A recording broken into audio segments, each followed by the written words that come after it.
प्रणाम। हमरो नाम अर्पिता चौधरी है। आज हम छठो एक गीत सुनेबे जे कि हम अपना दादी रो मुँह से सुनलो छिए। आशा करबे कि ई गीत हमें सुने का पसंद आते। कोनो गलती होते तो हमरा माफ करबे।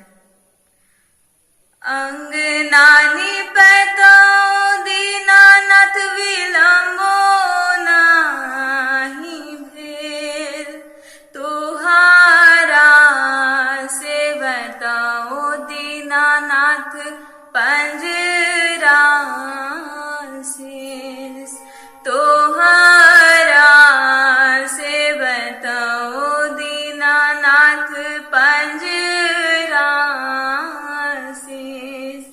सासू मोरी बूढ़ी ओ दीनानाथ ननद ससुराल, हम से करियो दीनानाथ लागियो गोहार, हम से करियो दीनानाथ लागियो गोहार। सुपवा में सताओ दीनानाथ विलंबो नाही भेल, तोहारा से बताओ दीनानाथ पंजरा शेष, तोहारा से बताओ दीनानाथ पंजरा शेष। सासू मोरी बूढ़ी ओ दीनानाथ ननद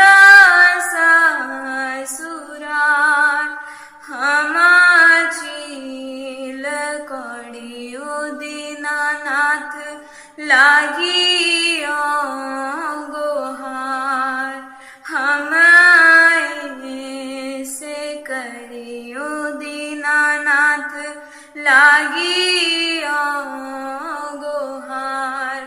नारियल बेसतो दीनानाथ विलंबो नाही भेल, तोहारा से बताओ दीनानाथ पंजरा शेष, तोहारा से बताओ दीनानाथ पंजरा शेष।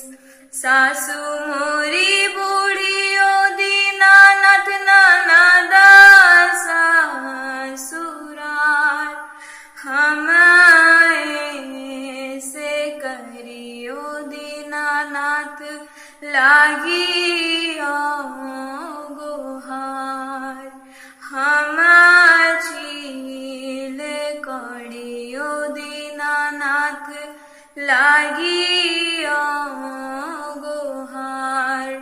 सभे कुछ बेसतो दीनानाथ विलंबो नाही भेल, तोहारा से बताओ दीनानाथ पंजरा शेष, तोहारा से बताओ दीनानाथ पंजरा शेष।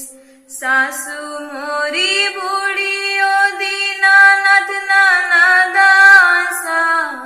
ससुराल, हम चील कड़ियो दीनानाथ लागियो गोहार, हम से करियो दीनानाथ लागियो गोहार, हम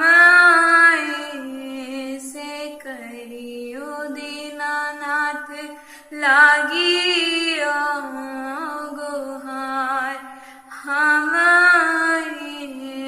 से करियो दीनानाथ लागियो गोहार। जय छठी माई। आशा करे छियै कि अपने सनी के ई गीत पसंद एतै। धन्यवाद।